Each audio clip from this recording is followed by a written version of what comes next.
भक्ती सुख अनुभव आले नाही मी ज्ञान काय करू देवा। जर तुमच्या भक्तीच्या सुखाचा मला अनुभव नसेल, जर तुमच्या भक्तीची मला अनुभूती नसेल, जर तुमच्या भक्तीपासून मला अवांतर वा परम प्रयोजन प्राप्त होत नसेल, जर तुमच्या भक्तीमुळे माझी भ्रमा जात नसेल, प्रमा प्राप्त होत नसेल, माझा निश्चय मला प्राप्त होत नसेल, तर मला तुमच्या ज्ञानाची गरज नाही। मी ज्ञानापेक्षा भक्तीला प्राधान्य देणारा साधक आहे। मला तुमच्याकडून ज्ञान नकोय, मला तुमच्याकडून भक्ती पाहिजे।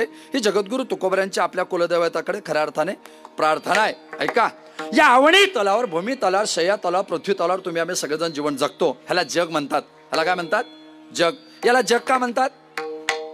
ह्याला जग का? जग हा शब्द कुठल्या भाषेतला आहे? जग हा कुठल्या भाषेतला शब्द आहे? हा संस्कृतोद्भव शब्द आहे। जग शब्द हा दोन धातूपासून तयार झालाय। ज म्हणजे ज्या, ज्या म्हणजे जायते, जायते म्हणजे उत्पन्न करणे, आत्मनिपदाचा प्रथम गणाचा धातू।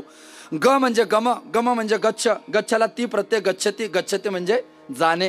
ह्याचा अर्थ एक परस्मै पदाचा धातू आहे, दुसरा आत्मनिपदाचा धातू आहे, दोन्ही प्रथम गणाचे धातू आहे। ज्या म्हणजे जायते, ग म्हणजे गच्छती, ज्या म्हणजे उत्पन्न करणे, गच्छती म्हणजे जाणे। ह्याचा अर्थ असा आहे, जे जे इथं जन्माला येतं ते ते इथून एक दिवस जातं, असं ज्याच्यात घडतं त्याला आमच्याकडे जग म्हणतात। ह्याला काय जग म्हणतो? इथे जे येणार आहे त्या सगळ्याला, ज्या येते आहे ना, म्हणजे षडविकारात त्याला नश्यती आहेच, समाप्ती त्याच्या जीवनामध्ये ठरलेली। त्याच्या आत त्याने त्याला जे प्राप्त करायचंय, जे समजून घ्यायचं, तिथपर्यंत प्रवास करायचा। हे तर चार पद्धतीने जीवन जगतात। एक वर्ग असा आहे तो जग मानतो, जगदीश्वर मानत नाही। दुसरा वर्ग असा आहे तो जगदीश्वर मानतो, जगत मानत नाही।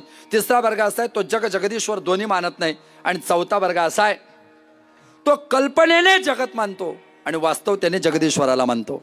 ऐका, पहिला वर्ग जग मानतो, जगदीश्वर मानत नाही। तो संसार मानतो, परमार्थ मानत नाही। तो जड मानतो, चेतन मानत नाही। तो परिच्छिन्न मानतो, व्यापक मानत नाही।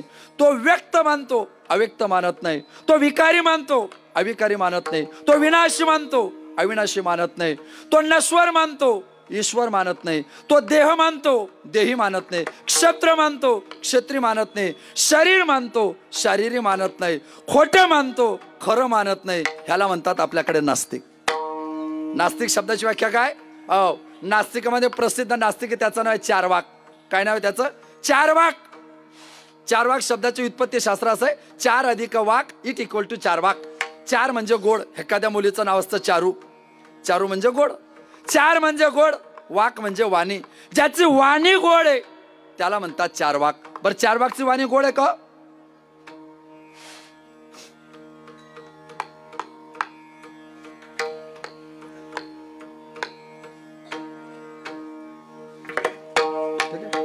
चार्वाकची वाणी गोड आहे का? चार्वाकची वाणी काय सांगते? यावत जीवन सुखम जीवेत ऋणम कृता घृतम पिबेत भस्मीभूतस्य देहस्य पुनरागमनम कुतः पुनरागमनम कुतः भस्मीभूतस्य देहस्य ऋणम कृता घृतम पिबेत यावत जीवन सुखम जीवेत। तो सांगतो जोपर्यंत जगायचंय तोपर्यंत मजा मारून घ्या। पैसे नसतील तर शेती विका, पैसे नसतील तर शेती विका पण मजा मारा। शेती विकल्यावर पैसे संपले, घर विका पण मजा मारा।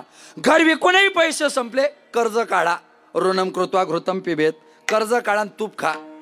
काळ बदललाय, याच्यात करेक्शन करावं लागेल। चार्वाक म्हणतो ऋणम कृत्वा घृतम पिबेत, आपण म्हणू ऋणम कृत्वा दारू पिबेत। चार्वाक हा नास्तिक आहे। नास्तिकाचे विचार तुम्हाला भोगाकडे नेतात। याच्या उलट शेती विका, घर विका पण मजा करा, याला चार्वाक म्हणतात। प्रसंगी शेती विका, मोलमजुरी करा, ऊस तोडायला जा पण पोरांना शिकवा, याला श्री संत भगवान बाबा म्हणतात। साधूच्या जीवनाचा क्रम हा समाजाच्या उत्थानाकरता असतो आणि नास्तिकाच्या जीवनाचा क्रम हा समाजाला अधोगतीला नेण्याकरता असतो। ऐका, अधोगतीला समाजाला नेण्याकरता प्रयत्न करणारा एक वर्ग आहे आणि समाजाला उत्थान मार्गाला नेणारा हा एक दुसरा वर्ग आहे। ऐका, चार्वाक हा नास्तिक आहे। तो जग मानतो, जगदीश्वर मानतच नाही, त्याला काही घेणं देणं नाही। आपल्याकडे श्रीमद भागवतामध्ये प्रकृती पुरुषाचा विवेक आहे। त्या प्रकृती पुरुषाच्या विवेकामध्ये सांख्य असं सांगतो की बाबा जगदीश्वर माना, जग काही मानू नका। एक वर्ग असा आहे शून्यम शून्य क्षणिकम क्षणिकम सुखम सुखम दुःखम दुःखम, असा एक वर्ग आहे तो जगही मानत नाही, जगदीश्वरही मानत नाही। जग आणि जगदीश्वर मानत नाही, त्याची परंपरा खूप मोठी। भगवान गौतम बुद्धांपासून आम्ही सगळेजण त्यांचा अभ्यास करतो। जगही नाही आणि जगदीश्वराने जे दिसतंय तेही खोटं आहे आणि आहे तोही खोटा आहे अशी भावना जगदीश्वराच्या संबंधाने येते. त्याला एक आपल्याकडे तत्व आहे. एक वर्ग असा आहे तो कल्पनेने द्वैत मानतो आणि वास्तव त्याने अद्वैत मानतो. त्याला भगवान पूज्यपाद जगद्गुरु शंकराचार्यांची परंपरा म्हणतात. आम्ही कल्पनेने जगत मानतो आणि वास्तव त्याने जगदीश्वर मानतो. मग जगदीश्वर मानणं म्हणजे देव मानणं. बरं, देव आम्ही सगळेच मानतो का? आपण सगळे देवाला मानतो का? परमश्रद्धेय डोंगरे महाराज सांगायचे, दुनिया में तुम भगवान को मानो या ना मानो लेकिन दुनिया का मालिक तुझे मानता है. क्या? दुनिया में तुम भगवान को मानो या ना मानो लेकिन दुनिया का मालिक तुझे मानता है, क्योंकि भगवान जानता है ये पगला महीने बना हुए दुनिया में रहता है. तुम्ही देवाला माना अगर नका मानू, पण देव तुम्हाला मानतो. ज्या दिवशी देव तुम्हाला मानणार नाही त्या दिवशी ह्याच्या चारपट गर्दी तुमच्या दारी जमा झाल्याशिवाय राहणार नाही. कधी होईल मला विचारायचे नाही, कधीतरी होईल. तो मानतोय म्हणून आम्ही जिवंत आहे. तो मानतोय म्हणून आम्ही. त्या देवाला मानण्याकरता आमच्याकडे 4 मार्ग आहे.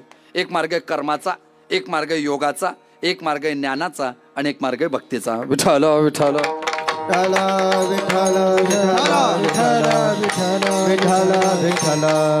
कर्म मार्गाने आम्ही त्याच्याकडे जाऊ. कर्म कठीण आहे बरं. कर्माच्या मार्गाने जाणं इतकं सोपं नाही. कर्माचा मार्ग क्लेशदायक आहे, कर्माचा मार्ग क्लिष्ट आहे, कर्माचा मार्ग दुस्तर आहे. आणि म्हणून वाङ्मय कर्माच्या योगाच्या वाटा सोडून देतं. मोडून या वाटा सूक्ष्म, मोडून या वाटा दुस्तर, केला राज्यभार चालायचा. ऐका, हे जे वैशिष्ट्य आहे ह्याचं वैशिष्ट्य काय? कर्माची वाट सोडून द्यायची, योगाची वाट सोडून द्यायची. वारकरी संप्रदायाचं वैशिष्ट्य काय माहिती का?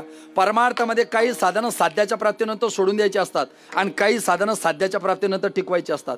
साध्य प्राप्त झालं की साधन सोडून द्यायचं, याला प्रपंच म्हणतात. पण साध्य प्राप्त झालं तरी साधन टिकून ठेवायचं, त्याला वारकरी म्हणतात.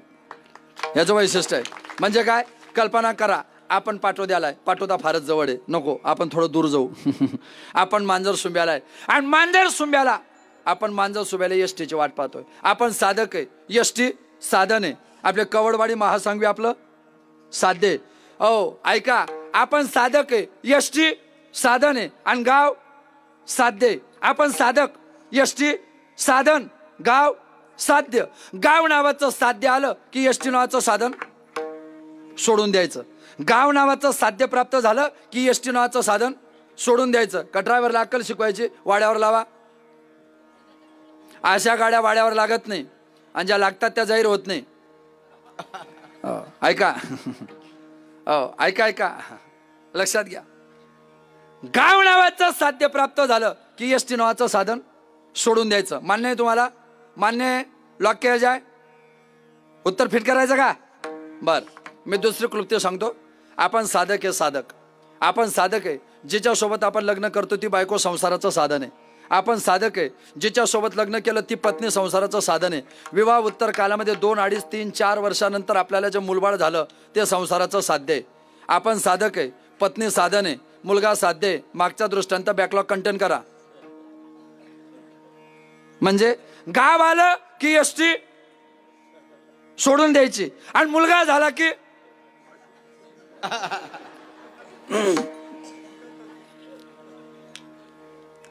गाव आलं की एसटी सोडून द्यायची. हा प्रपंच आहे. मुलगा झाल्यावरही बायको वागवायची, हा परमार्थ आहे. याचा अर्थ काय माहिती का?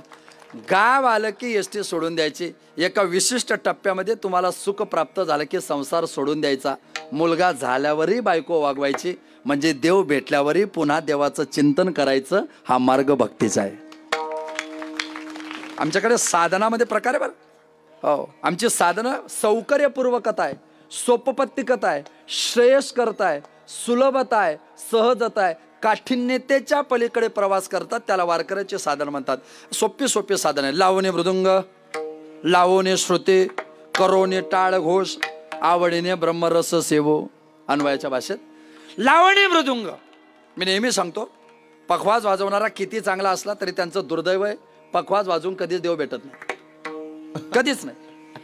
विणा वाजवणारा किती चांगला असला तरी विणा वाजवून कधी देव भेटत नाही. आणि तुम्ही सगळे मॅजॉरिटीजला बहुमत कायदा पास. टाळ वाजवून कधी देव भेटत नाही. माझा मुद्दा लक्षात घ्या.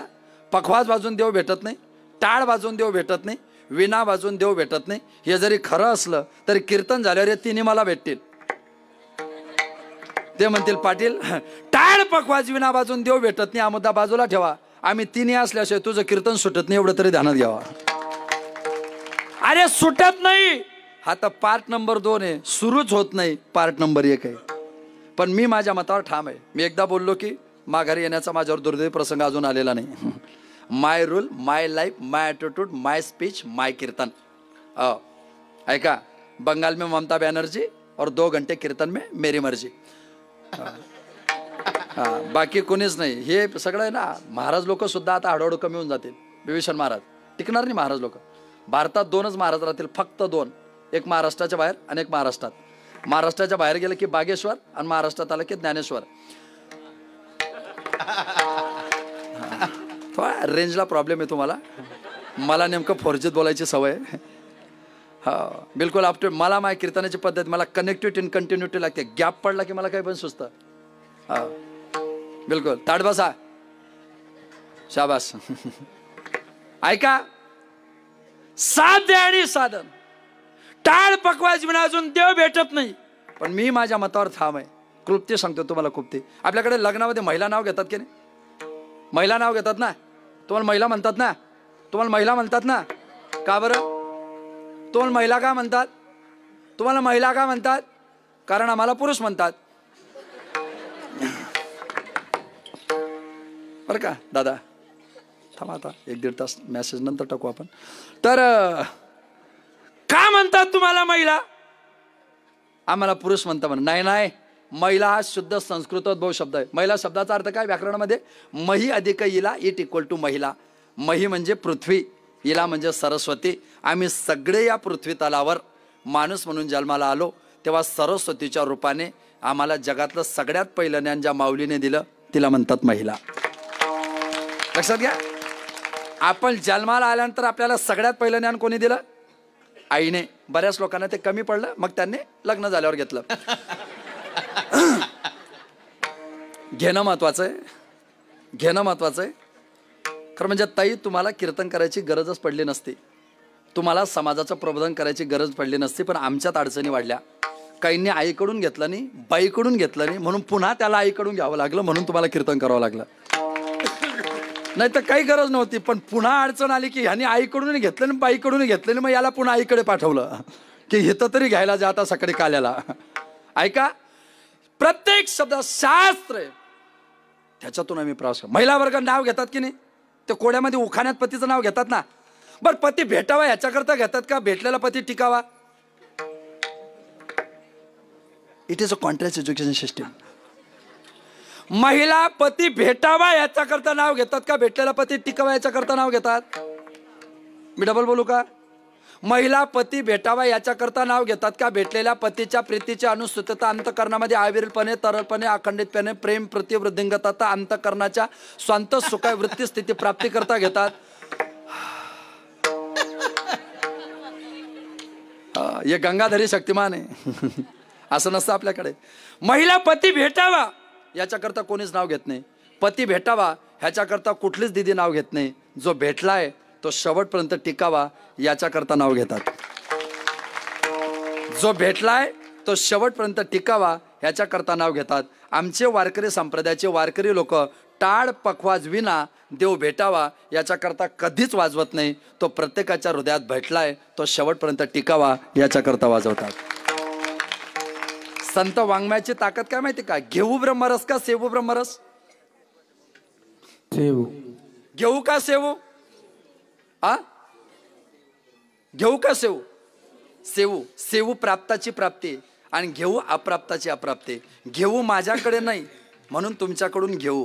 पण सेवूचा अर्थ काय होतो माहिती का? सेवूचा अर्थ होतो माझ्याकडे आहे आणि माझ्या बरोबर. लावणी मृदंग माझ्याकडे ब्रह्मरस आहे सेवू.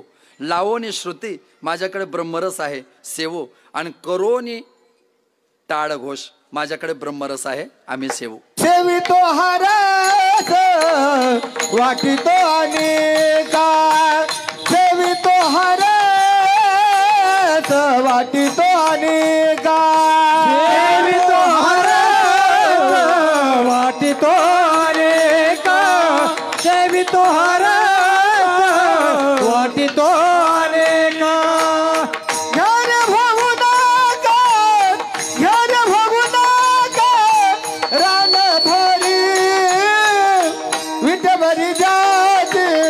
पाऊले समान विटेवर जाते पाऊले समान घ्या रे भाऊले का घ्या रे भाऊले का रान भरे विटेवर जाते पाऊले समान विटेवर जाते पाऊले समान देवी तो हरस वाटी तो अनेका घरे होऊ नका रानभारी घरे होऊ नका रानभारी घरे होऊ नका विटेवर जाते पाऊले समान घरे होऊ नका रानभारी घरे होऊ नका रानभारी घरे होऊ नका रानभारी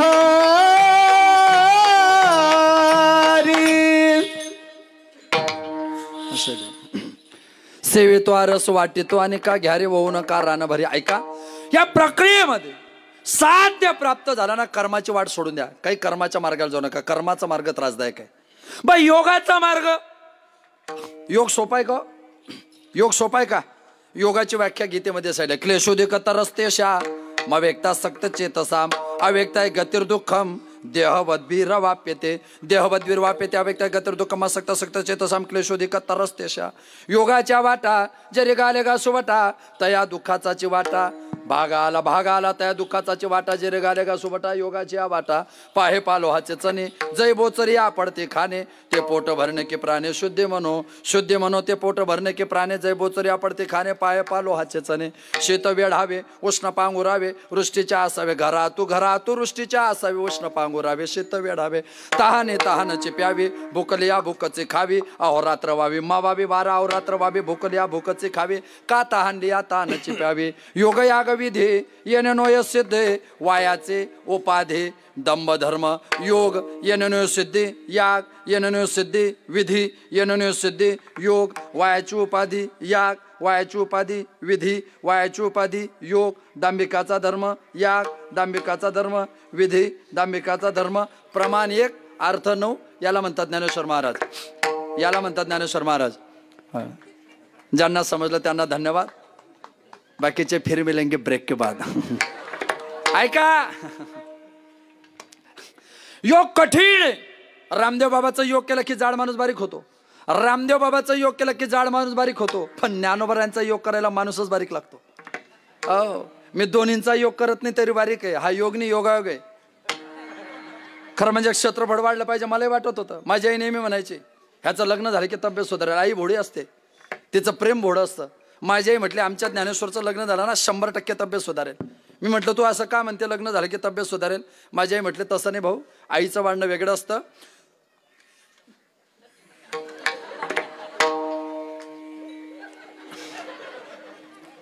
बाईचं वाढणं वेगळं असतं. डिफरन्स, तफावत, बदल, फरक. काय फरक आहे? आईचं वाढणं भावनेचं असतं. बायकोचं कसं असतं? तिने वाढावं मग आपण वाढावं, तिने वाढावं आपण वाढावं. मला वाढता तीच किंवा वाढून गेली माझ्याच लक्षात आलं नाही. तुम्ही मला असू नका, तुमच्या कंपनीचे शेअर किती वाढले घरी अभ्यास करा. म्हणजे फक्त माझीच अडचण आहे का? खरं म्हणजे तुमच्याही कंपन्या प्रगतीवरच आहेत. आपल्याकडे महाराष्ट्रातले लोक लग्न झालं की कुठे जातात? महाबळेश्वर. आपलं माफ करा चुकून खरं बोललो, इच्छा नव्हती. लग्न झालेली जोडपे खंडेराव जेजुरीला जातात ना. बरं तिथं काय करावं लागतं? पहिल्या पायरीला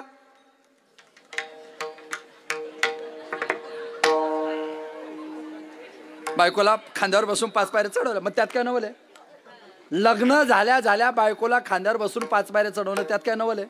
त्याच्यात हिंमत असेल ना, त्याने लग्नाला 10 वर्ष झाल्यानंतर हा प्रयोग करून दाखवा.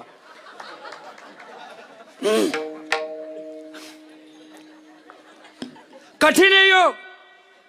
योगामध्ये 3 प्रकार आहे: छेदन, भेदन आणि दोहन. षडचक्राचं भेदन, पडजीभचं छेदन आणि नसत्या जिभेचं दोहन. दोहन म्हणजे काय? जिभेचं दोहन. जिभेचं दोहन करतात ना, जिभेचं आपण गोठ्यामध्ये दुग्ध दोहन, गोठ्यामध्ये चरबी, गडवा, तांब्या, बकेट, बादले घेऊन जातो. गाईच्या कासेत पाणी टाकतो आणि दुग्ध दोहन. गाईचं दुग्ध दोहन करताना शक्यतो या 2 बोटांचा वापर करतो आपण. 2 बोटांचा वापर करतो ना. देवाने आपल्याला किती हात दिले आहेत? 5. बरोबर आहे ना? किती हात दिले देवाने आपल्याला? किती हात दिले? 2. एका हाताला बोट किती दिले? 5. एका बोटाला असल्या कांड्या किती दिले? 3. अंगठ्याला किती आहे? नीट पहा. आता खरंच पाहताय का? जगता कशाला आहे? 40-40, 50-50, 60-60, 70-70, 80-80 वर्षाचे झाले, अजून बोटाच्या कांड्या माहिती नाही. आता खाली पाहता येते 2 आहे का 3 आहे? इतक्या विचित्र कांड्या जन्मालाच कस काय येत असते?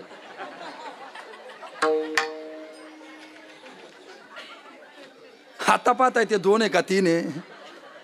तुला बोटाच्या कांड्या माहिती नाही, बस स्टँडवर गप्पा मारतो, अख्ख्या गावाला ओळखून आहे. बोट ओळख काय? बोट हे मोठं बोट म्हणजे हे बुद्रुक आणि हे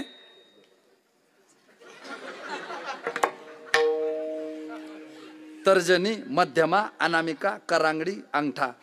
तर्जनी आणि अंगठा ह्या 2 बोटामध्ये गाईचा स्तन पकडला की दुग्ध दोहन करतो. ते दुग्ध दोहन करताना गाईचा स्तन पकडताना त्या स्तनाची लांबी वाढते. गाईच्या स्तनातून दूध काढताना जशी गाईच्या स्तनाची लांबी वाढते तसं योगाने योग करताना या 4 बोटांमध्ये जिभेचा शेंडा पकडावा आणि जिभेची लांबी वाढवावी. याला योगाचं दोहन म्हणतात. आता जिभेची लांबी किती वाढवावी? त्या जिभेचा शेंडा कुठे लागला पाहिजे? कुठे लागला पाहिजे? का बरं?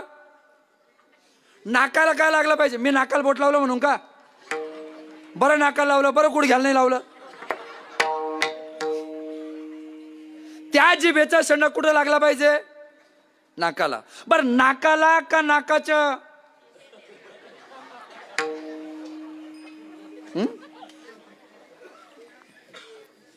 अंदाज चुकतोय तुमचा. योगशास्त्र अथ योगानुशासनम योगश्चित्त वृत्ती निरोधा. चित्ताच्या वृत्तीचा निरोध करताना शास्त्रकार सांगतात की असं नसतं हो. जिभेचा शेंडा नाकाला नाही, नाकाच्या शेंडाला नाही. त्या जिभेचा शेंडा दोहन करताना या 2 भोयांच्या मध्ये हित्त भ्रुकुटीला टेकला पाहिजे. शास्त्राचं जीवन आहे. ऐका, लिंगस्थानापासून गुदस्थानापर्यंत मध्ये जे 4 ते 6 बोटाचं अंतर असतं त्याला शास्त्रात शिवन म्हणतात.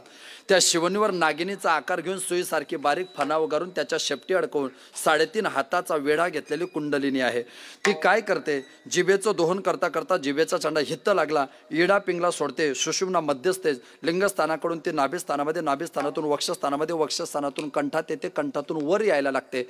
वर आल्यानंतर तिचं वैशिष्ट्य आहे, बाहेरून जिभेचा शेंडा हित्त टेकला. इथं का लागावं लागतं माहिती का? या 2 भोयांच्या मी इथं अमृत कुपी आहे, इथं अमृताची पेटी आहे. तुमच्या माझ्या प्रत्येकाच्या शरीरात अमृत आहे. प्रत्येकाच्या शरीरात अमृत आहे ना? त्या अमृताची कुपी इथं आहे. त्या अमृताच्या पेटीचं, अमृताच्या कुपीचं संरक्षण करण्याकरता वारकरी इथं गंध लावतात. इथं गंध का लावायचा त्याचं कारण. बऱ्याच लोकांना गंध लावायचा पण गंध नाही हो. इतके गंध आहे. काही काही माणसं 12 महिने विधवा आहे. त्यांचं कपाळ म्हणजे झाले मुक्तद्वार, लाभ झाला रोकडा. नाहीच आहे त्यांच्या कपाळावर. खून पाहिजे की नाही? काहीतरी कपाळाला खून पाहिजे ना. नेमका कोण आहे? बांगलादेशचा रोहिंग्या आहे का? इथला वारकरी समजलं पाहिजे की नाही? ऐका, तो इथं गंध लावला जातो. जिभेचा शेंडा इथं टेकला की कुंडलीने आतून फणा उगारते आणि इथं येते. आली की दंश करते. दंश केला की अमृताची कुपी, अमृताची पेटी फोडते. अमृताची कुपी फुटली की त्या अमृताचा सगळ्या शरीरात स्त्राव होतो, संचार होतो, वर्षाव होतो आणि सगळ्या शरीरात अमृत जायला लागलं की नश्वर शरीरामध्ये चांगदेवासारखा योगी सुद्धा 1400 वर्ष जगतो. याला योगाचं दोहन म्हणतात. याला म्हणतात योगाचं दोहन. तुम्ही कधी लोक विचार नाही करत का ज्ञानोबांची समाधी का जिवंत आहे? का? ज्ञानोबांच्या समाधीला पर्याय नावे वायव्य समाधी. आपला विषय नाही तो. तिला वायव्य समाधी म्हणतात. त्या प्रक्रियेतून कर्माची वाट नको. योग जर इतका कठीण असेल तर योगाचीही वाट नको. मग आम्हाला मार्ग आहे ज्ञानाचा. ज्ञानाच्या वाटेनं नाही ज्ञानेन सदृशम पवित्रमिह विद्यते तत्संयोग संसिद्धे कालेनात्मनि विन्दते कालेनात्मनि विन्दते तत्संयोग संसिद्धे यह ज्ञान सदृश पवित्र नहीं उदार सर्व एवैते ज्ञानित्वात्मैव मे मतम आस्ते तत्सयुक्तानां मामे वानुतमां गतिम आस्ते तत्सयुक्तानां ज्ञानित्वात्मैव मे मतम उदार सर्व एवैते अहम सर्व एव उदाराः किंतु मे मतम ज्ञानी आत्मा मी सगळ्यांना उदार आहे पण ज्ञानी मात्र माझा आत्मा आहे आत्मा हो ते ज्ञान आम्हाला प्रत्येकाला गरजेचं आहे मग ज्ञान मिळवणं चुकीचं आहे का हो ज्ञान प्रत्येकाला गरजेचं आहे ते ज्ञान मिळवलं पाहिजे पण तुकाराम महाराज काय सांगतात माहिती आहे का मला तुझ्या ज्ञानाची गरज नाही नको ब्रह्मज्ञान नको आत्मस्थिती भाव मी भक्त व्हावा तू देव व्हावा ऐक देवा तुझं ज्ञानच नको रे का नकोय ज्ञान ज्या ज्ञानामध्ये अद्वैत येतं आणि ज्या अद्वैतामुळे भक्तीचा आनंद घेता येत नाही ना भक्तीचा व्याभिचार होता कामा नये भक्ती व्याभिचार झाला की मजा गेली तो आनंद घेण्याकरता खरा आनंद तू देव व्हावा आणि मी भक्त व्हावा तुझ्या देवत्वामध्ये आणि माझ्या भक्तत्वामध्ये जे आनंद देते ती भक्ती आहे ज्ञान देत नाही आणि भक्ती जर मला भेटत नसेल तर मला तुझ्या ज्ञानाची गरज नाही अभंगाच्या पहिल्या चरणात कनाही आले अनुभवा भक्ती सुगनाही आले अनुभवा भक्ती सुगनाही आले अनुभवा भक्ती सुगनाही आले अनुभवा भक्ती सुगनाही आले अनुभवा भक्ती सुगनाही आले अनुभवा भक्ती सुगनाही आले अनुभवा हरी भक्ती सुगनाही आले अनुभवा तुम्ही ज्ञान देवा काय करू तुम्ही ज्ञान देवा काय करू नसावे तुम्ही ताईनी चिंतीने नसावे जे तुम्ही कायीनी चिंतीने तुम्ही ज्ञान देवा काय करू तुम्ही ज्ञान देवा काय करू नसावे जे तुम्ही कायीनी नसावे जे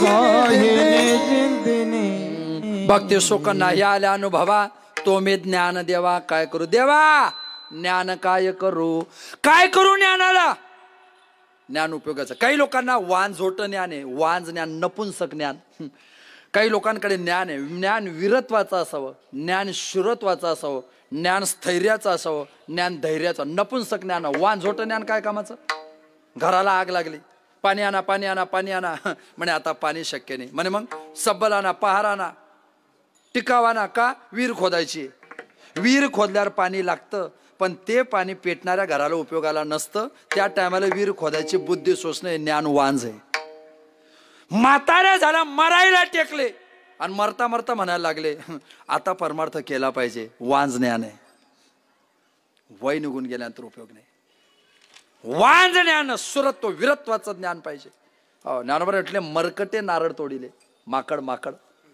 माकडाने नारळ तोडलं नारळात काय असतं 90 आपलं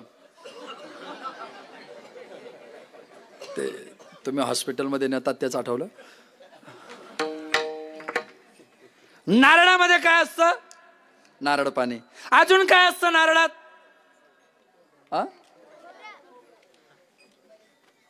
नारळात नारळ पाणी असतं आणि अजून काय असतं थोडं जोरात सांगा मी नॅचरली बाहेर आहे काय असतं खोबरं नारळात असतं अरे ते सुकवल्यानंतर खोबरं होतं मध्ये गर किंवा मलई असतो हे एवढे बुद्धिवान असल्यावर कशाला कोरोनावाल्यांना बदनाम करताय तुम्ही असं नका समजू की कोरोनाचीच बॅच हुशार होती हेही हुशारच आहे ते तरी बिना परीक्षा देता हुशार आहे, हे परीक्षा देऊन एवढे हुशार आहे. नारळात खोबरं राहतं म्हणजे अडाणी. आपल्याकडे सरांनी मराठीत PhD केले आणि मराठीचा ऍक्सिडेंट झाला. आपल्याकडे घर कोई आग लगा दे घर के चिरागो नाही. लक्षात घ्या. नारळात नारळ पाणी, नारळामध्ये गर आहे. त्या माकडाला माझ्याजवळ नारळ आहे याचा आनंद आहे. त्या माकडाला माझ्याजवळ नारळ आहे ह्याचा आनंद आहे. पण त्याचं दुर्दैव आहे, त्याला त्यातलं पाणी पिता येत नाही, त्यातली मलई गरही खाता येत नाही, कारण त्याला नारळ सोलता येत नाही. कारण त्याला नारळ सोलता येत नाही. आपल्याकडे बरेच माकड असे, त्यांच्या घरी जर आपण गेलो ना चहा घ्यायला, तर गेल्या गेल्या त्या कपाटाकडे बोट दाखवतात. ती ज्ञानेश्वरी आहे ना, माझे वडील आळंदीला गेले होते तेव्हा आणले. तो गाथा माझे काका देऊला गेले होते तेव्हा आणले. ती गीता मी कुरुक्षेत्रावर गेलो तेव्हा आणले. तो कुरुक्षेत्रावर असं म्हणतो जसं काय अर्जुनासोबत तोच युद्ध करायला होता. मी कुरुक्षेत्रावर गेलो तेव्हा गीता आणले. ऐका, माकडाच्या जवळ नारळ याचा आनंद आहे, पण त्यातलं पाणी पिता येत नाही, गर खाता येत नाही, कारण त्याला नारळ सोडता येत नाही. आमच्या घरात 30-30, 40-40 वर्षापासून गाथा ज्ञानेश्वरी कपाटात आहे, पण त्यातलं ज्ञानाचं पाणी आम्हाला पिता येत नाही, भक्तीचं ज्ञान आम्हाला खाता येत नाही, कारण आम्हाला तो ग्रंथ सोडता येत नाही. सोडता येत नाही. दुर्दैवावर सोडता आला की मग मजा आहे, मग मजा आहे. सोडता नाही येत. कथा वेगळी, पटकथा वेगळी. कथा वेगळी, पटकथा वेगळी. चित्रपट पाहतात ना, चित्रपटाच्या शेवटी दिग्दर्शक, निर्माता, कथा आणि पुढे पटकथा. कथा म्हणजे जशीच्या तशी सांगणे, तिला म्हणतात कथा. आणि पटकथा म्हणजे जे सांगितलंय त्याच्यापेक्षा जास्त जाक्या करणे, पटकथा. ह्या पटकथावाल्याने सुद्धा कथेचा घात केलाय. कथा वेगळी आणि पटकथा वेगळी. पटकथा, पट म्हणजे पडदा, पडद्यावर चेंज करून जे दाखवल्या जातं मीन्स पटकथा. हे वैशिष्ट्य आहे. ज्ञान वांज नसावं, वीरत्व सुरत्व पुरवत्वाचं असावं. आणि जे पूर्ण ज्ञान प्राप्त झालं त्याला कोणाची गरज आहे? जे ज्ञानगंगे न्हाले, पूर्णता जेवून झाले, शांतीशी आले, पालव नव्हे. वा, ज्ञानगंगे न्हाले. न्हाले ज्ञानोबा आहे, मूळ मराठवाड्यातले, जेनेटिक आहे ना, DNA. ज्ञानोबरांचा आपेगाव. DNA मध्ये गुण किंवा दोष असतो. ज्ञानोबरांनी प्युअर मराठवाड्यातला शब्द वापरला, ज्ञानगंगे न्हाले. त्याचं मूळ रूप आहे नाणे. नाणं हा शब्द मराठवाड्यातला आहे. ज्यांचं वय 50-55च्या पुढे असेल त्या महिलांच्या पटकन ध्यानातील नाणं कशाला म्हणतात. आंघोळ वेगळी असते, स्नान वेगळं असतं आणि नाणं वेगळं असतं. आंघोळ कशाला म्हणतात? आंघोळ कशाला म्हणतात? बाथरूम मध्ये जायचं, मग तांब्या जगाने पाणी घ्यायचं, अंगावर टाकायचं, अंग ओलं करायचं, याला म्हणतात आंघोळ. याला तांब्याने अंग ओलं करायचं आंघोळ. कमरेबरोबर बेंबी बरोबर पाण्यात जाऊन प्रयाग किंवा नदीमध्ये जाऊन डुबकी मारायची, याला म्हणायचं स्नान. आणि न्हाणे शब्दाचा अर्थ असा आहे की शरीराला एक गुणधर्म दिलेला आहे. 4 दिवसाकरता जे अपवित्र प्राप्त झालेले, 5व्या दिवशी सकाळी डोक्यावरून पाणी घेतल्यानंतर पुढच्या 25 दिवसाकरता त्या माऊलीला जे पावित्र्य प्राप्त होतं त्याला म्हणतात न्हाणं. आता ज्ञानोबरांनी हा शब्द ज्ञानाला का वापरला माहिती का? जसा तिला 4 दिवसाचा विटाळ आहे, तसा आम्हाला अनादी संसार मालेच्या ठाई विटाळ आहे. आणि हा विटाळ कोणता आहे? ब्रह्मपुरी वास करणे अखंड, न देखीचे तोंड विटाळाचे. आम्ही या कीर्तने शुद्ध झालो. त्या संसाराच्या अंगी अवघीच व्यसन आहे. त्या संसाराचा विटाळ आम्हाला झालेला होता. आणि त्या संसाराचा जो विटाळ आहे ना, तो विटाळ घालवण्याकरता आमच्या गुरु महाराजांनी आमच्या डोक्यावर ज्ञानाचं पाणी टाकलं आणि देहाचा अपवित्रपणा गेला आणि देहाला पावित्र्य येऊन वाणी पुण्यवान होऊन भगवंताचं चिंतन करायला लागले. ज्ञानगंगे न्हाले. न्हाले. मांडूक्य उपनिषद आहे आपल्याकडे. मांडूक्य उपनिषदाच्या अंतर्गत एक उपनिषद, त्याला गर्भोपनिषद म्हणतात.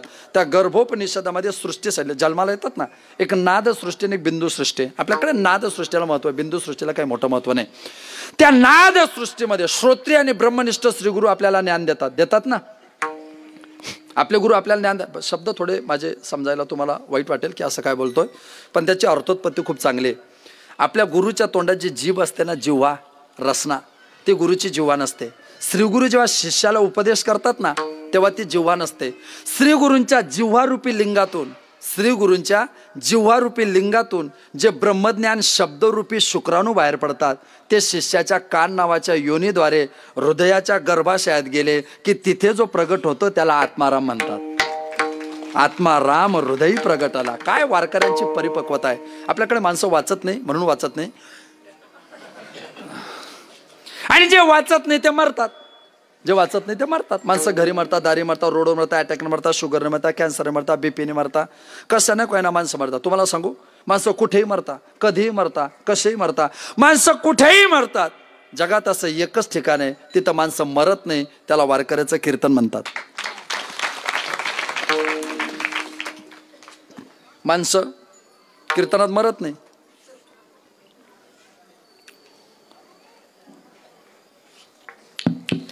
ब्रह्मभूत काया होतसे कीर्तनी, ब्रह्मभूत काया होतसे कीर्तनी, ब्रह्मीभूत काया होतसे कीर्तनी, ब्रह्मीभूत काया होतसे कीर्तनी, हो ब्रह्मीभूत काया होतसे कीर्तनी, ब्रह्मभूत काया होतसे कीर्तनी, ब्रह्मीभूत काया होतसे कीर्तनी, ब्रह्मीभूत काया होतसे कीर्तनी, ब्रह्मीभूत काया होतसे कीर्तनी, भाग्य तरी रूरी देव ऐसा, भाग्य तरी रूरी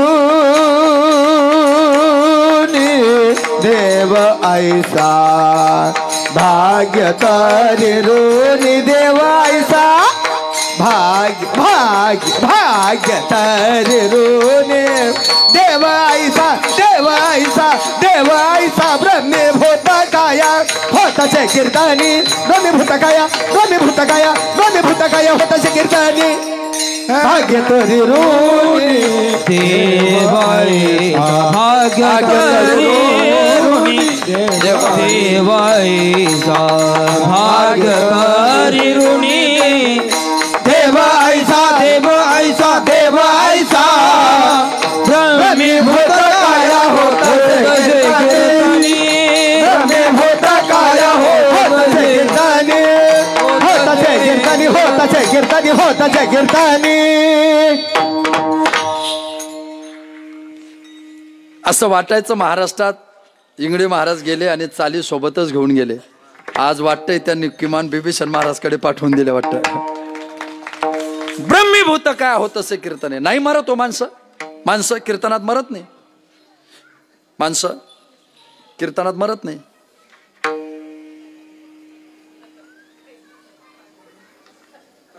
माणसं कीर्तनात मरत नाही. बर कीर्तनात मरत नाही तरी कीर्तनात मरत नाही.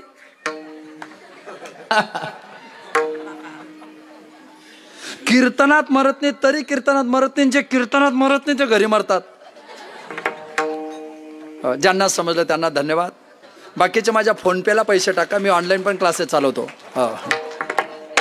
असं नसतं आपलं हळूहळू ढाडे ढाडे केतुले नि एक वेळे एका पाकिटात काय काय कडे. ती अर्धी ओवी ज्ञानेश्वर महाराजांची आणि उरलेली अर्धी ओवी ज्ञानेश्वर महाराजांची. ज्ञानाचं वैशिष्ट्य आहे ते परिपूर्ण ज्ञान. किती असू द्या हो ज्ञान, पण ज्ञानाला अहम आहे. ज्ञानाला जोड जिची असते ती भक्ती आहे. मजा भक्तीमध्ये बरं, ज्ञानामध्ये नाही. त्यात पुन्हा दोन प्रकार आहे. त्यात पुन्हा दोन प्रकार आहे. साधन भक्ती, साध्य भक्ती. अख्खा महाराष्ट्र पंढरपूरला जातो ही साध्य भक्ती आहे. आणि पंढरपूरचा पांडुरंग परमात्मा सावता महाराजांना भेटायला येतो ही सिद्ध भक्ती आहे. त्या भागवतामध्ये, त्या श्रीमद भागवतामध्ये पौष शुद्ध प्रतिपदा ते पौष शुद्ध सप्तमी श्रीदामा नावाचा एक भक्त आहे. भागवतात सुदामा नावाने श्रीदामा. श्रीदामा नावाचा भक्त आहे. त्या भागवतात सुदामा देवाला भेटायला द्वारकेत गेले ही साधारण भक्ती आहे. सुदामा देवाला भेटायला द्वारकेत गेले ही साधारण भक्ती आहे. देव शबरीला भेटायला जंगलातल्या कुट्यात आले ही साध्य भक्ती आहे. लक्षात घ्या, लक्षात घ्या. शबरीची भक्ती आणि प्रीती रामाला सुद्धा आणू शकते. गेल्या 27 वर्षामध्ये समाधीतली शबरी, या शबरीच्या माध्यमातून हजारोचा समाज इथं येतोय. त्याचं कारण ते, त्याचं कारण काय असेल तर शेवटी तुमच्या दिव्यत्वाची परिस्थिती तुमच्या कर्तृत्व शक्तीचं बोट पकडते, बोट पकडते. आणि ती भक्ती सर्वस्वाला प्रवास करते. ज्ञानाला नाही महत्व, त्याला प्रीती असावी लागते. भक्तीला ते भाव असावा लागतो, नसेल तर किंमत नाही. आपल्याकडे आपण कीर्तन करतो की नाही? कीर्तनामध्ये कीर्तनकाराला स्वर देण्याची जबाबदारी कुणाची असते? कीर्तनात कीर्तनकाराला स्वर देण्याची जबाबदारी कोणाची असते? जे झोपले त्यांची. म्हणजे त्यांच्या गोरण्याचा स्वर आणि कीर्तनकाराचा स्वर. Adjustment is the best policy. My कीर्तन नाही. जबाबदारी कुणाची असते? कीर्तनकाराला स्वर देण्याची जबाबदारी असते विनेकराची. कीर्तनकाराला स्वर कोणी द्यावा? विनेकराने. पण विनेकरी जर लांब असेल तर फंडामेंटल राईट नावाचा एक प्रकार आहे संविधानाने दिलेला, मूलभूत अधिकार. मग विनेकऱ्याचा स्वर झणत्कार टणत्कार कीर्तनकाराच्या कर्णपटलाला जर संस्पर्श करत नसेल तर ती जबाबदारी येते पखवाजाकडे. मग पखवाजाने कीर्तनकाराला स्वर धूमपानाकडून द्यावा का शैपानाकडून? शैपानाकडून. शैपानाकडून. अंदाज चुकतोय तुमचा. पखवाजाने कीर्तनकाराला स्वर देण्याच्या आधी कीर्तनकाराचा अंदाज घ्यावा.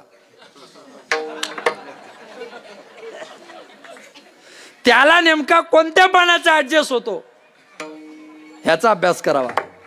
आणि कीर्तनकाराला जरी धूमपानाचा स्वर ऍडजस्ट होत असला तरी मी जबाबदार पखवाजा म्हणून आपण शाहीपानाकडूनच द्यावा.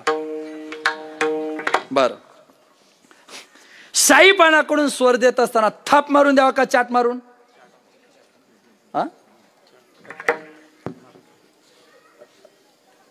पखवाजाने कीर्तनकाराला स्वर चाट मारून द्या. बरं, हे तर मान्य झालं तुम्हाला पखवाजे चाट मारतात, हे तर मान्य झाले लोक थाप मारतात. मग चाट जर हे लोक मारतात तर तुम्ही आमच्या उन्हाने का ओरडतात? रात्री महाराजांनी कीर्तनात चाट मारल्या. आम्ही चाटा मारत नाही, आम्ही थापा मारत नाही. आमचं गुरु घरानं मोठं आहे, पुढे गेले त्यांचा शोधित मार्ग. आम्ही त्यांच्याकडे तयार झालोय. असं आहे. पखवा स्वरात लावायचा असेल तर चाट आणि स्वर द्यायचा असेल तर थाप. बर, ती थाप कधी द्यावी? नेमका कीर्तनकाराचा मुख्य शब्द येईल तेव्हा द्यावी. नाही, कर्ता कर्म सुरू व्हायच्या आधी आणि पहिल्या वाक्याच्या क्रियापदाच्या मध्ये जो गॅप सुटतो त्याला म्हणतात पखवाजाचा श्वास. त्या श्वासावर ज्याचा विश्वास तिला म्हणतात थाप. असं नसतं बरं. द्या व्यवस्थित. असं जर कोणी बोललं तर, मी बोललो नाही बरं, असं जर कीर्तनकार बोलला व्यवस्थित थाप द्या, पखवाजा म्हणतील ओ पाटील व्यवस्थित देतोय. मग तुम्ही जर व्यवस्थित थाप देतोय ते आम्हाला स्वर का समजत नाही? ते म्हटलं मी थाप देतोय पण त्या पखवाजाला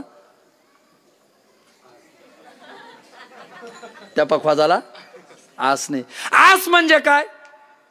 मृदंग वादक बांधवाने थाप दिल्यानंतर काही सेकंदाकरता या आकाशाच्या पोकळीमध्ये त्या थापेचा स्वर निनादतो, घुमतो, रवरवतो, गुंजतो. त्या गुंजनेच्या प्रक्रियेवर गायकाला गुंजन सुचत.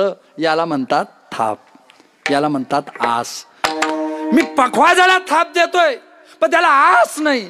आस नसेल तर स्वर लागणार नाही. या शरीराच्या पखवाजाला, या तोंड नावाच्या शाहीपणाला भगवंताच्या ज्ञानाची थाप देतोय पण अंतःकरणात भक्तीची आस नसेल तर जीवनाचा स्वर लागणार नाही. नसेलच, लागूच शकत नाही. हित्त लागते ती हार्टली. इथला सेन्स जेव्हा जागृत होतो ना, तैसा हृदयामध्ये मी रामो. तो खतरनाक असतो बरं, सर्वाघटी राम. तो जागृत ज्या मिनिटाला होतो त्या मिनिटाला भक्तीचा आनंद आहे. आणि भक्तीचं वैशिष्ट्य काय माहिती का? तुम्ही नका बोलू, तुम्ही न बोलता देव तुमचे काम करतो त्याला भक्ती म्हणता. देखा नवलतया, अद्भुत प्रेम भक्ताचं नाही बरं. इथं मध्यम पदलोपी समाज आहे. अद्भुत प्रेम भक्ताचे नाही, भक्ताच्या भक्तीचे. भक्तावर नाही त्याचं प्रेम, भक्ताने केलेल्या भक्तीवर. जो सारथ्य अर्जुनाचे करतो असे. माझ्या बहिणीचं लग्न दुर्योधनासोबत झालं पाहिजे असं वाटायचं बलराम दादाला. पण माझ्या बहिणीचं लग्न अर्जुनासोबत झालं पाहिजे असं वाटायचं श्रीकृष्णाला. अर्जुना काय देवा, मला असं वाटतंय माझ्या बहिणीचं लग्न तुझ्यासोबत झालं पाहिजे. अर्जुन म्हणणे मलाही तसंच वाटत होतं पण फ्रेंड सर्कलमध्ये बॅड इमेज पडायला नको म्हणून थांबलो होतो. त्याच्यामुळेच मी तुझ्या घरी येत होतो. तर अर्जुनाचा विषय आपला नाही. अर्जुनाने सांगितलं, देवा माझी इच्छा आहे. देव म्हटले पण माझा नियम आहे, तपेविन दैवत. मी फुकट नाही म्हणे. मग रानात जा म्हणे. मग दाढी वाढव, जटा वाढवा आणि 1 वर्ष माझी भक्ती कर. श्रीकृष्ण जय कृष्ण, श्रीकृष्ण जय कृष्ण. 1 वर्ष अर्जुनाने श्रीकृष्णाचं चिंतन भक्ती केले. 1 वर्षानंतर दाढी जटा वाढली. पुन्हा द्वारकेत आले. द्वारकेत आल्यानंतर देवा सांग काय करू. देव म्हणे काहीच नाही, तुझी दाढी जटा वाढली त्याच्यामुळे लोक तुला ओळखणार नाही, पण तू सगळ्या लोकांना ओळखतो. एका ठिकाणी बसायचं आणि झाडाखाली बसून गावातले लोक आले की त्यांना नाव धरून हाका मारायचे. अर्जुन म्हणे त्याने काय होईल. देव म्हणे लोकांना असं वाटेल साधू खतरनाक आहे, चेहरा पाहिला की भविष्य सांगतो. आपली लोक फार बोडी. भविष्य पाहणं एकदम सोपा उद्योग आहे, त्याला काही फार मोठी ताकद लागत नाही. ॲस्ट्रॉलॉजिकली फार छोट्या गोष्टी आहेत. भविष्य पाहायला काही फार मोठी ताकद लागत नाही. पटकन ध्यानात येतं माणसाच्या.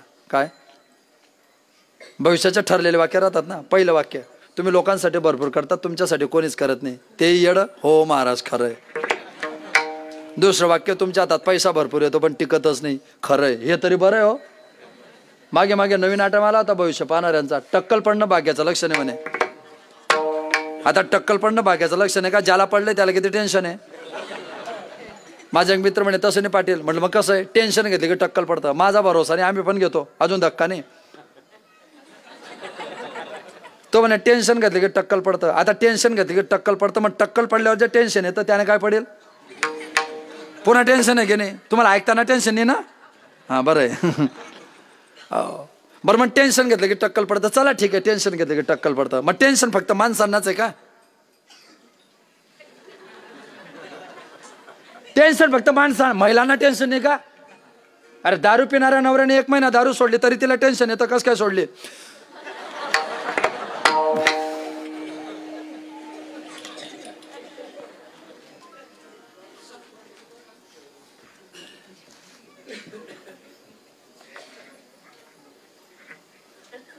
भविष्य ॲस्ट्रॉलॉजी स्वतंत्र भाग. तुम्ही भारताचंच भविष्य ना.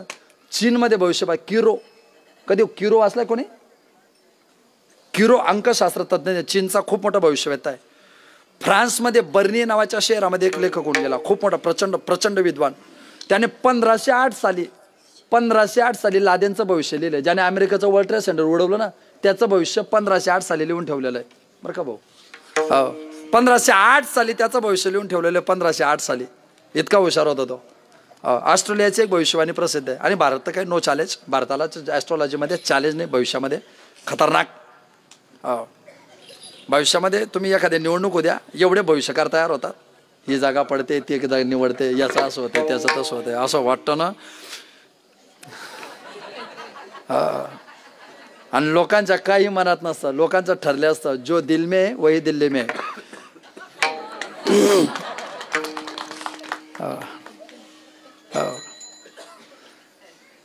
ठरलेलं गणित.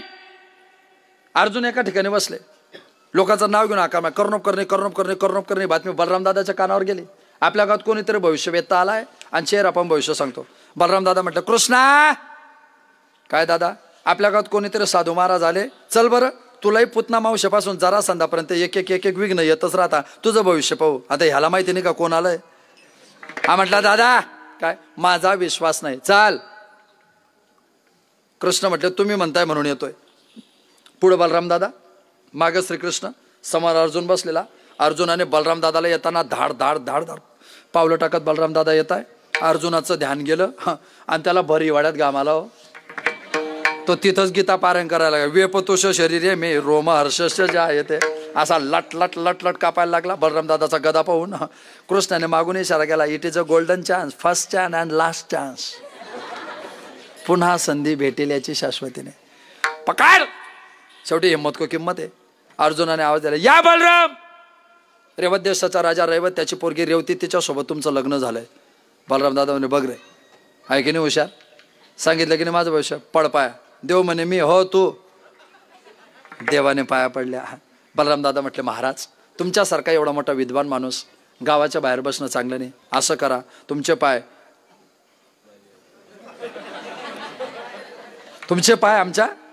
आमच्या घराला लागू द्या. दोन गोष्टी ध्यानात ठेवा बरं पुरुष वर्ग. दोन गोष्टी ध्यानात ठेवा. साधू भेटला की पाय धुवा आणि पुढारी भेटलं की हात धुवा. पुन्हा भेटत नाही.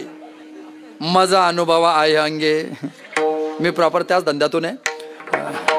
हे तर पार्ट टाइम आहे माझं. बर अजून सांगू का? चाणक्य सांगतो. चाणक्य. दोन गोष्टी ध्यानात ठेवायच्या. गाढवाच्या मागे चालायचं नाही. गाढवाच्या मागे चालायचं नाही. पुढाऱ्याच्या पुढे चालायचं नाही. केव्हा लात मारतील भरोसा नाही. गाढवाच्या मागे राहिले की तो लात मारतो आणि पुढाऱ्याला अंदाज लागला पुढे चालला लात मारतो. जवळचं नातं आहे. तर मग क्लुप्त्या तुम्हाला सांगू का, मला स्वतंत्र विनोद करायची गरज नाही पडत. बिभीषण महाराज आध्यात्मिक लोक अजून चांगले. ताई आध्यात्मिक लोक अशा पाया पडतात खाली. सामाजिक राजकीय जीवनातले लोक तसे नाही पाया पडत इथं. कारण त्याला पक्क माहिती असतो ज्याचा पडतोय त्याचा हित नाही हित आहे. त्याच्या दोन शक्यता आहे. एक तर ज्याच्या पडतो त्याचा हित आहे, नाही तर जो पडतो त्याचा तरी तिथं आहे. Brain is same but mind is difference. आकार वाढले म्हणजे विचार वाढत नाही. थिंक टँक नावाचा प्रकार असतो, तो सगळ्यांकडे जागृत नसतो. ऐका, आमच्या घरी चला. आता खोटं वैराग्य ताकद जास्त देतं. अर्जुन म्हणे नहीं नहीं हम सन्यासी लोग किसी के घर नहीं जाते. श्री कृष्ण ने इशारा केला, क्या नहीं जाते, सुभद्रा घर है फिर जाते.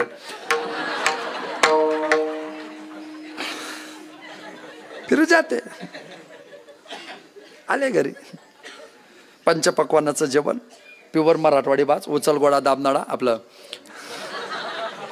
मजबूत जेवण झालं. आणि अर्जुनाला झोप लागली. देव जवळ आले. ओट 10:30 चालू झालंय, 8:30 चालू झालंय, 10:15 वाजले. 15 मिनिटात कुठं कुठं प्रवास करशील. ओट. आणि मग सुभद्रा, अर्जुनाने सुभद्रा उचलली, रथात बसवली, रथ निघाला. बलराम दादा कृष्णा कृष्णा काय, अरे तो संन्यासी आपल्या दिदीला घेऊन गेला म्हणे. मग चल रथ घे. रथात बसले. बलराम दादा मागे. श्रीकृष्ण रथ चालवत आहे. अर्जुनाचा रथ पुढे चाललाय. आता बलराम दादाचं स्पेशलायझेशन धनुष्यबाणात आहे का गदायुद्धात आहे? दादाचं स्पेशलायझेशन गदामध्ये. दादाला धनुष्य जमत नाही. दादाला धनुष्य मान्यच होता नाही. दादा नाहीच म्हणायचे.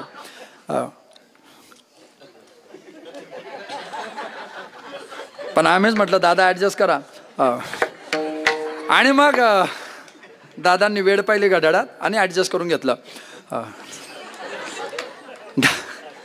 बलराम दादानी बलराम दादानी उचललं बलराम दादानी धनुष्य आणि मारला बाण.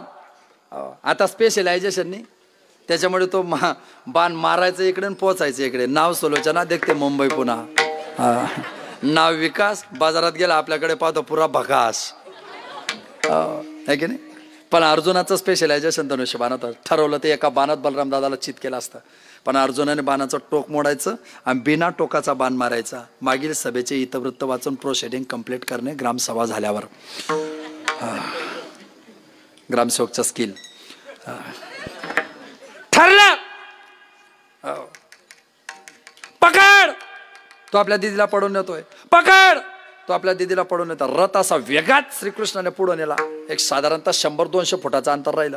सुभद्रेच्या ध्यानात आलं की एक भाऊ युद्ध करतोय आणि दुसरा भाऊ रथ चालवतोय. पण इकडे तसं नाही. अर्जुनच युद्ध करतोय आणि अर्जुनच रथ चालवतोय. ती म्हणे अर्जुना काळजी करू नको, मी देवाची बहीण आहे. त्याने मला पण गाडी चालवायची शिकवली. मला पण रथ चालवता येतो. हो तुम्हाला सांगू, प्रतिकूल काळात आमचे बिभीषण महाराज मला बोलले जेवताना, प्रतिकूल काळात अर्जुनाला सुभद्रेला जसं श्रीकृष्णाने रथ चालवणं शिकवला तो कुठेच उल्लेख नाही. पण रथावर बसला तिला रथ चालवता आला. तसं वाहन चालवण्याचा कोणताही अनुभव नसताना ऐसे मीराबाईने 4 धामची यात्रा सहज घेता केली. साधूचं जीवन आहे.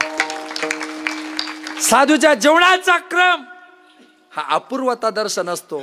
अपूर्वता असते, त्याला काही पूर्वता नसते. आणि सुभद्रा रथ चालवायला लागली आणि अर्जुन युद्ध करायला लागला. आणि बलराम दादाचं तेच चालू. युट्यूबला बी तेच कीर्तन, जी टॉकीजला गेला तेच कीर्तन, सप्तात कीर्तन घेतलं तेच कीर्तन, कधी कधी अभंग बदलला पण तेच कीर्तन. तरी बलराम दादा 50-50 हजार घेतो. तर माणसाला प्रवासाला पैसे पाहिजे, भाड्याला जास्त लागतात. ज्यांना समजलं त्यांना धन्यवाद. बाकीच्यांकरता मी पुन्हा येईल. आम्ही बोललो की येतो, आमची पद्धत आहे. बरं,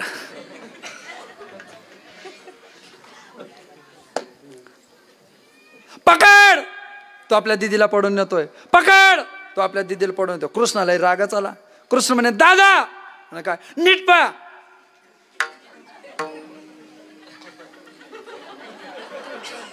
कोण चालवतोय रथ? सुभद्रा. मग तोने आपल्या दिदीला पडवून येते.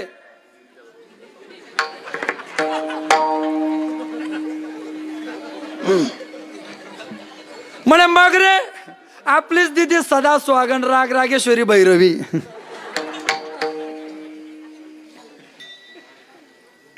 बलराम दादा म्हणे तरी पकड, तरी पकड. रथ असा 100 फुटावर आला. बलराम दादाने धनुष्य बाजूला टाकला, गदा उचलली, गरगर फिरवले, अर्जुनाला मारून फेकणार. तिसी त्याचे करणे काम, न सांगता करी सर्व काम. हा भक्तीचा परमोच्च सिद्धांत आहे. आणि मग देवाने मध्यस्थी केली. दादा म्हणे काय, त्या अर्जुनाची दाढी आणि जटा थोड्या थोड्या कमी केल्या तर त्याचा चेहरा थोडा थोडा अर्जुनासारखा दिसतोय का? बलराम दादा म्हणे तो अर्जुनच आहे, मी लग्न लावून द्यायला तयार आहे, तूच मार्गदर्शक दिसतोय, माझे माघार आहे, तू त्यांना घरी बोलव. डायरेक्शन कमिटीचे चेअरमन. देवाने लगेच मोबाईल काढला. आता कसे आपले बरेच मोबाईल चालू कीर्तनात मोबाईल काढता, कळत नाही त्यांना की आपला याच्यावर परिणाम काय होतो बा कीर्तनकारावर. पण ते अर्जुनच आहे, त्यांना काय चॅलेंज आहे. मग देवाने बरोबर मोबाईल काढला, अर्जुनाला मेसेज टाकला, टेन्शन घेऊ नको भाऊ, ॲग्री झाला, love marriage no no but at no arrange marriage. अख्ख्या गावाला माहिती होतं लव्ह मॅरेज आहे, पण त्यांनी भासवलं की अरेंज मॅरेज आहे. तसं काहीच नाही. तू आज संन्याशी होऊन ज्यांनी चोरूनी नेली माझी भगिनी, माझ्या मनात विकल्प आला नाही का, तिसी त्याचे करणे काम. देवा काय अर्जुनाला दिले ऐसे, भक्ती सुख नाही आले अनुभवा. तुम्ही ज्ञान देवा काय करू. आपली वेळ संपली. मी ज्ञान देवा काय करू. विठोबा रखुमाई, विठोबा रखुमाई, विठोबा रखुमाई, विठोबा रखुमाई. जय जय विठोबा रखुमाई, विठोबा रखुमाई, विठोबा रखुमाई, विठोबा रखुमाई, विठोबा रखुमाई, विठोबा रखुमाई.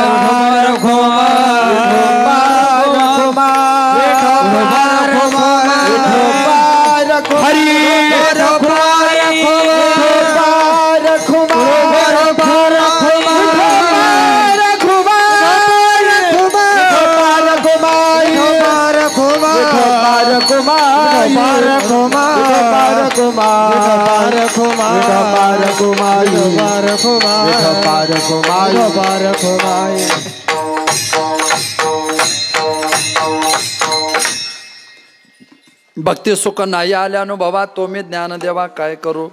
नसावे जे तुम्ही काही निश्चिंतेने माझी या वचने अभेदाच्या. मी 1 चरण सोडले, 3 चरण सोडले.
पुण्याने, ज्ञानोबा तुकोबरायांच्या पुण्याने, छत्रपती शिवाजी महाराजांच्या मावळ्याच्या रक्ताच्या थेमाने, छत्रपतींच्या मावळ्यांच्या रक्ताच्या थेमाने उगवणारा सूर्य भगवाय, मावळणारा सूर्य भगवाय.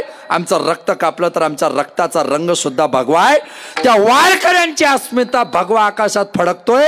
ते ज्ञानोबा तुकोबरायांच्या पोरांची मिराजदार आहे, कोणाच्या बापजाद्याचं वैभव नाही. ते आम्ही कमवलेलं वैभव आहे, ते आमच्या मातीची अस्मिता आहे. त्यासाठी जगायचंय, त्यासाठी मरायचंय, आणि ती भूमिका अंतकरणात धारण करून आम्ही जन्माला आलोय. छत्रपतींचे विचार, राणा प्रतापाचे विचार, राणी पद्मिनीचे विचार आमच्या प्रत्येकाचा विचार आहे. एखादी रणरागिणी प्रवास करते, प्रवासाचे आदर्श होत आहे. ती पद्मिनी, अल्लाउद्दीन खिलजीने तिला पत्र पाठवलं की माझी राणी हो तुला सुखाने ठेवील.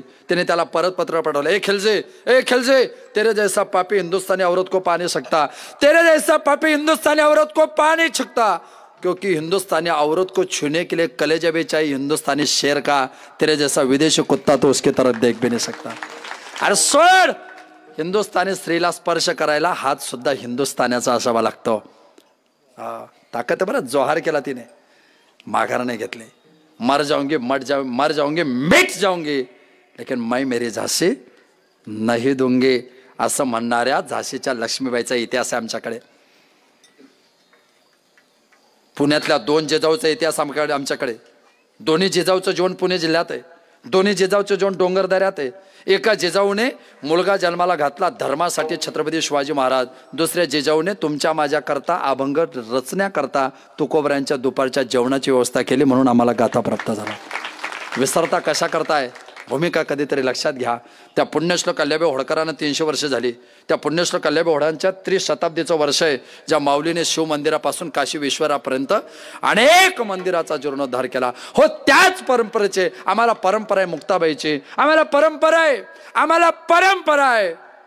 श्री संत मीराबाईंची, जशी त्या राजस्थानच्या मीराबाईची परंपरा आम्हाला आहे, तशी या मराठवाड्याच्या प्रांतात या मीराबाईची परंपरा आम्हाला आहे. हो, त्या कृष्णाच्या सखी होत्या. हो, त्या कृष्णाच्या आत्मरुधीन होत्या. हो, त्या कृष्णाच्या आत्मसंगिनी होत्या. आणि त्या 2 संगिनी कायम कृष्णाला समर्पित होत्या. एक मीरा, एक राधा, त्या कायम कृष्णाला समर्पित होत्या. त्या कायम कृष्णाला समर्पित होत्या. ध्येय स्वतःच्या जीवनाचा, मी नेहमी सांगतो, लता मंगेशकर म्हणजे काय?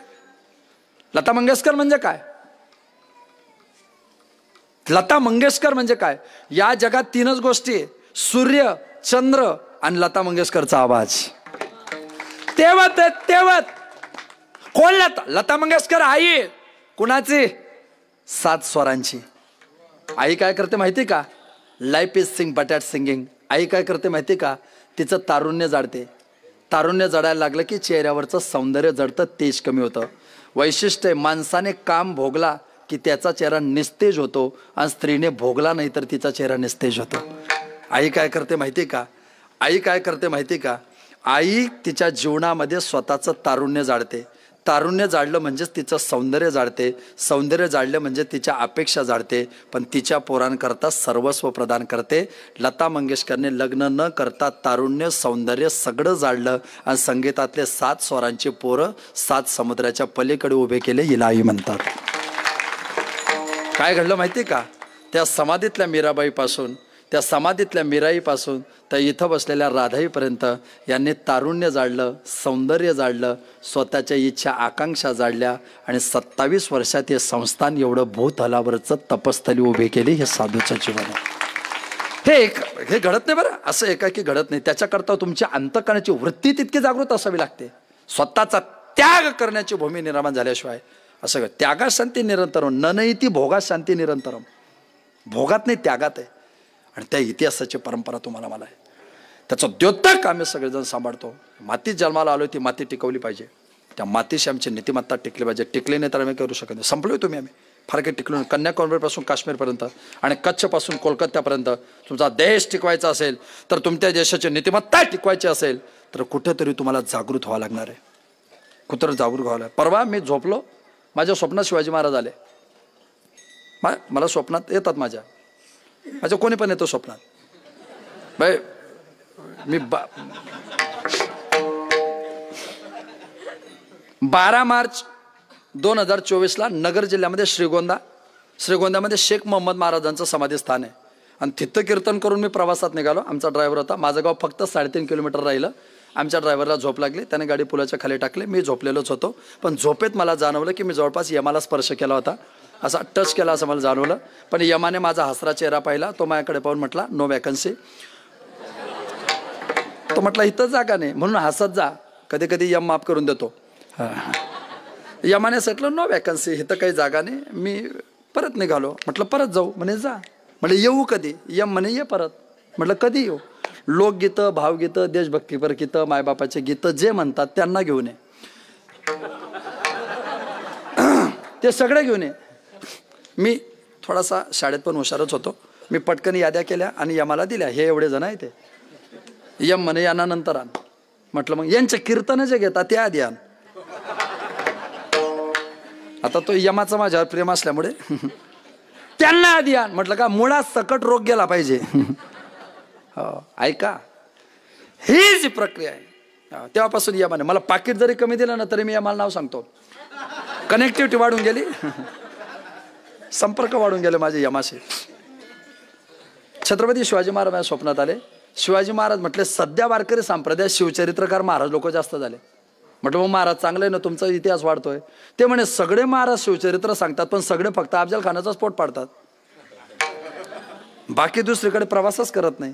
हा छत्रपतींच्या विचाराचा अपमान होण्याची शक्यता आहे. छत्रपती असे सहजासहजी समजत नाही. एक दिवस छत्रपती शिवाजी महाराजांनी कपडे बदलवले, सामान्य शेतकऱ्याचं रूप घेतलं आणि गडाच्या खाली उतरले. एका महिलेच्या घरात गेले. बाई ग मला भूक लागली, काहीतरी जेवण वाढ. तिने छत्रपतींना वरण वाढलं, आपलं भाजी वाढली, चपाती वाढली, भात वाढला आणि वरण घेऊन आले. राजाने म्हटलं वरण कुठं वाढू? राजाने तो भाताचा भालामोठा गोडा होता, ढीग होता, ह्याच्यावर वाढा. त्या महिलेने तिरप्या नजरेने छत्रपतींकडे पाहिलं आणि त्या म्हटल्या तुम्ही पण आमच्या शिवाजी महाराजांसारखेच दिसताय. शिवाजी महाराज दचकले, असं कसं? ओळखलं काय? राजे म्हटले म्हणजे? त्या म्हटल्या या वरणावर जर आता या भातावर जर वरण टाकलं ना ते खाली सांडलं जाईल, वरणात जास्त जिरणार नाही. त्याला वडण करा, त्याला आळं करा, म्हणजे त्याच्यात वरण साठवता येईल. राजे म्हटले मग याचा शिवाजी महाराजांशी काय संबंध? त्या म्हटल्या आमचे राजे किल्ले भरपूर घेत आहे पण त्यांना तटबंद्या बांधत नाही, नुसते किल्लेच घेत आहे. राजांनी जेवण केलं, निघून गेले. दुसऱ्या दिवशी त्या भगिनीला गडावर बोलवलं. राजमाता राष्ट्रमाता जिजाऊच्या हातून त्या सौदामिनीचा सत्कार केला आणि अभियंता, शास्त्रज्ञ, स्थापत्यशास्त्रज्ञ, इंजिनियर बोलवले आणि सगळ्या गडांना तटबंद्या बांधायला सुरुवात केली. एका स्वयंपाक करणाऱ्या महिलेकडून तटबंदीचं ज्ञान घेताना मी राजा या अहंकार ज्याला येत नाही त्याचं जीवन घडतं. असं कोणाचंही नाही घडत. कसं काय घडेल? ते आपल्यासारख्याचं काम आहे का? आम्हाला 30-35 मध्ये लगेच आम्ही म्हणतो आता कीर्तन करून यांना कंटाळा आला, आता कीर्तन करू वाटत नाही. तू खरंच बंद कर, तेव्हा चांगले दिवस येतील संप्रदायाला. एखाद्याने 10 वर्षापूर्वी माळा टाकले नसते, 10 वर्षापूर्वी त्याला म्हणत चला ना कीर्तनाला. आता कुणाचं ऐकू वाटत नाही. अरे बापरे, ऐकू वाटत नाही? समाधी घे, तेव्हा पुण्यतिथीला आम्ही फुकट येऊ. 5-50 कीर्तन आलं की ऐकू वाटत नाही म्हणजे कोणती भाषा आहे? परमार्थामध्ये परिपक्वता द्या. या देवासाठी, धर्मासाठी, देशासाठी जीवन समर्पित करा. मातीत जन्माला आलेला असाल तर त्या मातीची अस्मिता टिकवण्याचा प्रयत्न करा आणि ती भूमिका प्रत्येकाने आपल्या डोक्यात ठेवा. संपलंय माझं कीर्तन. शेवटचे 5 वाक्य सांगतो. चीनमधला लेखक आहे सन झू. खूप चांगला लेखक आहे, माझा आवडता. माझ्या गाडीत आता पण त्याचं एक संकलन आहे, सन झू त्याचं नाव आहे. कधी भेटला टाईम तर वाचा त्याला एकदा. जे महत्त्व भारतामध्ये चाणक्याचं आहे ते महत्त्व सन झूचं आहे चीनमध्ये. तो संजू असं सांगतो, आयुष्यात 5 गोष्टी ध्यानात ठेवा. 1, हे शरीर कायमस्वरूपी कधीच कोणाला साथ देत नाही. ज्यांचं वय 75 असेल त्यांना विचारा 50 कसे होते, जे 50 असतील त्यांना विचारा 25 कसे होते. हे शरीर कायमस्वरूपी कधीच कोणाला साथ देत नाही. 1, घरात 1 कोटी रुपये असतील पण दररोज कमवले नाही तर शिल्लक पैसा आयुष्यभर कोणालाच पुरत नाही. 2, तुम्ही गरीब असाल तर या गावात तुमचा कोणीच विरोध करणार नाही. 3, तुमची प्रगती व्हायला लागली की तुमचे विरोधक वाढण्याची शक्यता आहे. 4, आणि वाढलेले विरोधक तुमच्या एकदम जवळचे राहतील. 5, काही तुकाराम महाराजांचा विरोध करणारे लोक कुठले होते? महासांगवीचे नाही ना? त्यांच्याच काय खावे आता, कोणीकडे जावे, गावात राहावे कोण्याकडे. कोपला पाटील गावीचे लोक. ज्या लोकांनी तुकोबारांना गावात सुद्धा भजना करता त्रास दिला म्हणून तुकोबारांना डोंगरावर भजन करावं लागलं. 400 वर्षापासून त्या लोकांना सांगावं लागतंय आम्ही तुकाराम महाराजांच्या गावातले आहोत. हे साधूचं जीवन आहे. ज्या लोकांनी ज्ञानोबरांच्या एका टायमाच्या मधुकरीच्या पीठात सुद्धा माती कालवली ते लोक 727 वर्षापासून सकाळ संध्याकाळ माऊलीचं दर्शन घेतल्याशिवाय जेवण करत नाही. साधूचं जीवन आहे. समाज समाजाचं काम करतो पण साधू मात्र साधूचं काम करतो आणि त्याची परिपक्वता आपण सगळं पाहतो. हे कवडवाडी महासंघ हे जे घडतंय ना, हो, या तुमच्या माझ्या शब्दकोशामध्ये जरी आई असल्या तरी या आई असल्या तरी या मीराबाई मुक्ताबाईच्या लेकी आहेत आणि या लेकीचं पालन करणं तुमच्या माझी प्रत्येकाची जबाबदारी आहे. मला त्या ताईने गोड सांगितलं की महाराज मला कधीच 27 वर्षामध्ये कुठेच पावती बुक घेऊन जायची गरज पडली नाही. मला कधीच सप्ताह करता वर्गणी बोलायची गरज पडली नाही. मारुतीच्या पारावर एक बैठक झाली की सप्ताह संपन्न होतो. हे या समाजाचं प्रेम आहे आणि त्या प्रेमाचं हे द्योतक आहे. खरंच आपण परिपक्वतेने एवढा भव्य दिव्य स्वरूप खऱ्या अर्थाने उभं केलंय. तुम्हाला सगळ्यांना सर्व काळ सर्व पद्धतीच्या शुभेच्छा. सर्व काळ सर्वांना सर्व पद्धतीच्या शुभेच्छा देतोय. शेवटची सूचना होईल तोपर्यंत कोणी जागा सोडायची नाही. जो जागा सोडेल तो जागा सोडेल. जर कोणी जागा सोडली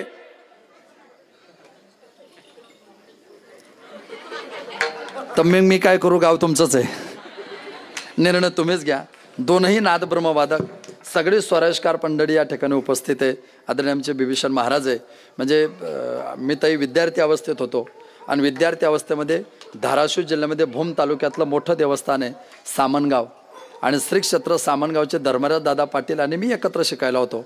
मग सुट्टीच्या टायमाला आम्ही धर्मराज दादाकडे यायचो आणि त्या कार्यक्रमांना जेव्हा आम्ही फिरायचो तेव्हा बिभीषण महाराज बऱ्याचदा त्या कार्यक्रमांमध्ये राहायचे. बापू महाराज जातेगावकर वगैरे त्यावेळेस. तेव्हापासून बिभीषण महाराजांचा आमचा संपर्क. ही सगळीच मंडळी एकडनं ऊसाची मुडी टाका तिकडनं साखरेचं पोतं तयार होतं. ही विज्ञानाची प्रगती. एकडनं आगाऊ पोरगी टाका तिकडनं वारकरी तयार होते. वारकरी शिक्षण संस्थेची तयारी. हा माणसं तयार करायचा कारखाना आहे. ह्या सगळ्या दिदे उभ्या आहेत ना, हा माणसं तयार करायचा कारखाना आहे आणि हा कारखाना जपणं तुमची माझी जबाबदारी आहे. ते आपण प्रत्येकाने जपा. त्या पद्धतीने प्रत्येकाने त्याचं देवट करा. मी एक श्लोक म्हणजे सगळ्यांनी मायामागे म्हणायचा आहे. मी एक श्लोक म्हणजे सगळ्यांनी मायामागे म्हणायचा आहे. ज्यांच्या पुढे माईक आहे त्यांनी प्रकर्षाने म्हणायचं आहे. हात जोडा, हात जोडा, हात जोडा, जोडा हात. आमच्या जळगाव जिल्ह्यात असे जोडतात. नाही ठीक आहे ना, हे यूट्यूबला कीर्तन पाहतात ना. हां असे असे असे असे असतात. हां असे जोडा आता. हिंदवा स्वधरा सर्वे सर्वे न हिंदू पतितो भवेत. न हिंदू पतितो मम दीक्षा हिंदू रक्षा. मम दीक्षा हिंदू रक्षा. मम मंत्र समानता. मम मंत्र समानता. भारत माता की जय. या श्लोकाचा सरळ अर्थ असा आहे, तुम्ही आणि मी एकाच आईच्या पोटी जन्माला आलोय. तुमची आणि माझी आई एकच आहे, तिचं नाव आहे भारत माता. ते म्हणताना वंदे मातरम. वंदे मातरम मध्ये एक पद आहे सस्य श्यामलाम. श्यामला म्हणजे श्याम. श्याम म्हणजे का? कृष्णाचा रंग श्याम आहे, रामाचा रंग श्याम आहे, शंकराचा कंठ श्याम आहे म्हणून ते चिरंजीव आहेत. ते कायमस्वरूपी टिकणार आहे. तसं जगाचा नाश होईल पण भारत माता टिकून राहील कारण ती सुद्धा श्यामला आहे. बंकिमचंद्र चटर्जीने का श्यामला म्हटलं तिला माहिती आहे का? देवाचा रंग तिच्या मातीला लावलेला आहे. हो, तुमची आणि माझी दीक्षा एकच. आपलं गाव, आपला देश, आपला धर्म, आपला वारकरी संप्रदाय याची रक्षा हीच आपली दीक्षा. तुमचा माझा एकच मंत्र. मी गेल्या 2 तासापासून बोलतोय. 2 तासापासून बोलतोय. एखाद्या वेळेस तुम्हाला माझं कीर्तन आवडलं असेल, एखाद्या वेळेस तुम्हाला माझं कीर्तन आवडलं असेल, पण मी ठरवलं ना 2 तासापासून बोलतोय तुम्हाला कीर्तन आवडलं असेल. बाकी मी ठरवलं ना 2 मिनिटात तुमच्यामध्ये भांडणं लावू शकतो. ते माझं स्किल आहे. भांडणं लावायला काय लागतं? भांडणं लावायला लागतं काय? हा SC आहे, ST आहे, NT VJNT ओपन OBC कोडी माडी साडी मराठा लेवा रजपूत गुजर चर्मकार लोहार डोहार वाणी वंजारी धनगर सुतार खाटीक मोमीन इस्लाम पटेल शेख. मी माझ्या बोलण्यातून तुमच्या गावात फक्त जातीवाद करू शकतो. मी माझ्या बोलण्यातून, माझ्या भाषणातून, माझ्या बोलण्यातून तुमच्या गावात फक्त जातीवाद करू शकतो. उद्या जर काही वाईट घटना घडली तर ज्ञानेश्वर महाराज जळकेकर तुमच्या काहीच कामात पडणार नाही. शेवटी गावच गावाच्या कामात पडतं, याची जाणीव ठेवा, याची जाणीव ठेवा.